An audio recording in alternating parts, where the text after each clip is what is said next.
Why Jay Cutler says he never trained to failure, and why you might reconsider your approach.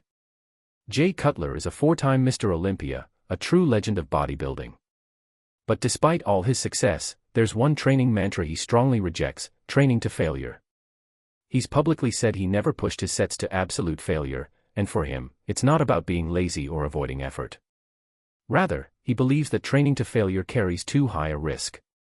Let's dive into what Jay means, why he stays away from that method, and what we can learn from his strategy. What did Jay Cutler actually say?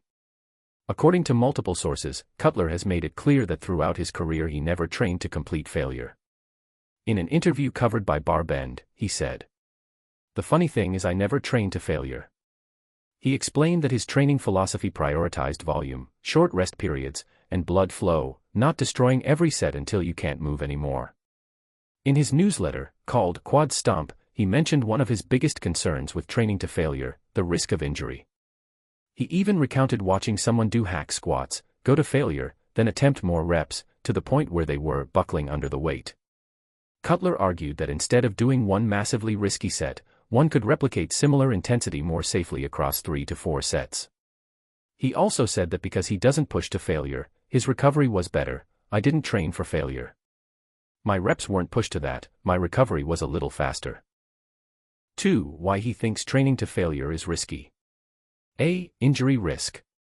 For Jay, the biggest downside of failure training is the chance of injury. He believes that once you push too far, especially with heavy weight, you're inviting serious risk. The example he gave, hack squats, is a perfect illustration. Failure means your muscles might literally give out, and if you try to force more reps, you can end up in a dangerous spot. He argues that a more cautious but high-volume approach gives you intensity without flirting with disaster. B. Recovery efficiency. Because he avoids going to extreme failure, Cutler claims his recovery was faster.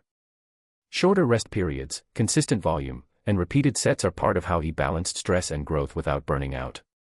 This approach, he says, allowed him to train hard, frequently, and safely enough to sustain long-term progress.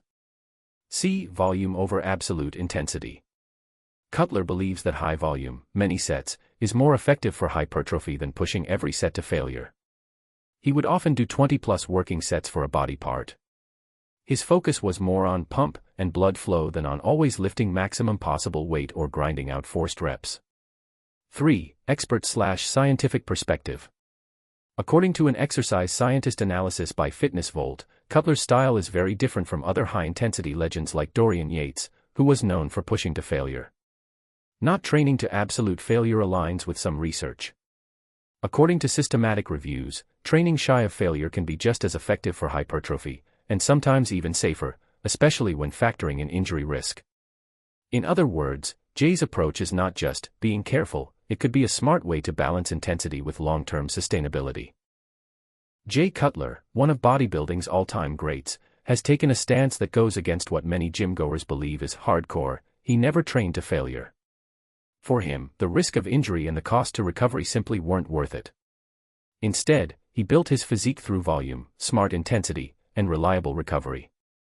His philosophy is a reminder: training isn't just about gutting out the last rep. Sometimes, the smartest path to growth is to work hard but wisely.